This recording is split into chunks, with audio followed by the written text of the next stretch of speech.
Man turns 40 and wishes to provide supplemental retirement income of 3,000 at the beginning of each month, starting on his 65th birthday.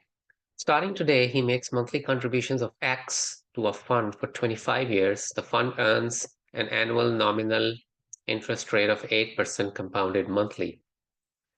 On his 65th birthday, each 1,000 of the fund will provide 9.65 of income at the beginning of each month, starting immediately and continuing as long as he survives. Calculate X.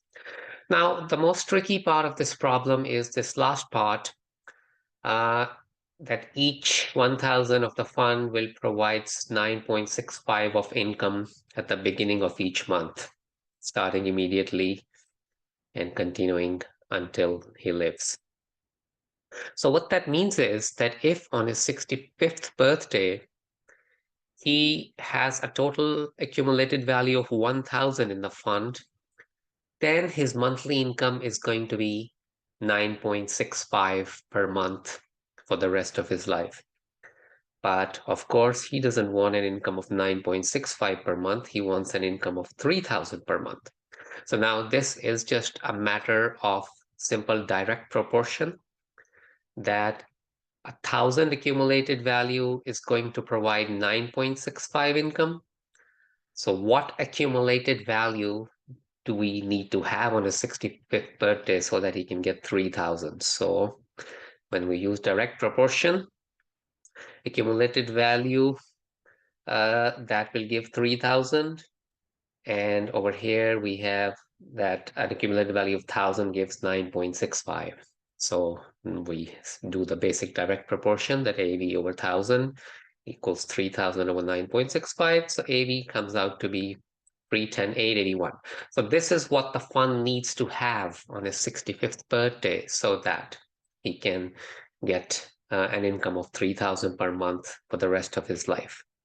So now he was making monthly contributions in the fund starting today.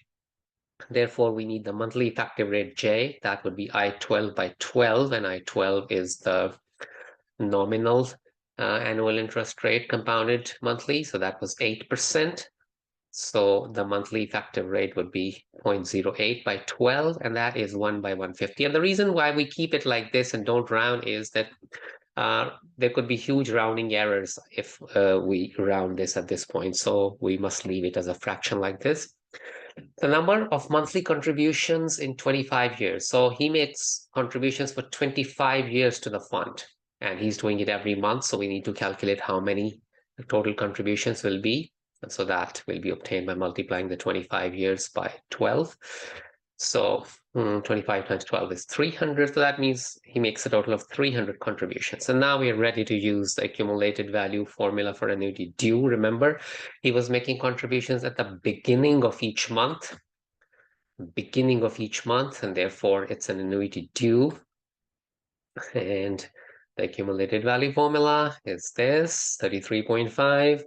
And we already figured out that we needed an accumulated value of 310,881. X is a monthly contribution, which is what we have to find out. J we found out to be 1 by 150. And N was 300, and is the number of contributions. So that's everything plugged in the formula. And then basically we'll calculate out all this number and divide the 310,881 by that number, and that will give us X to be 324.7. That was choice A.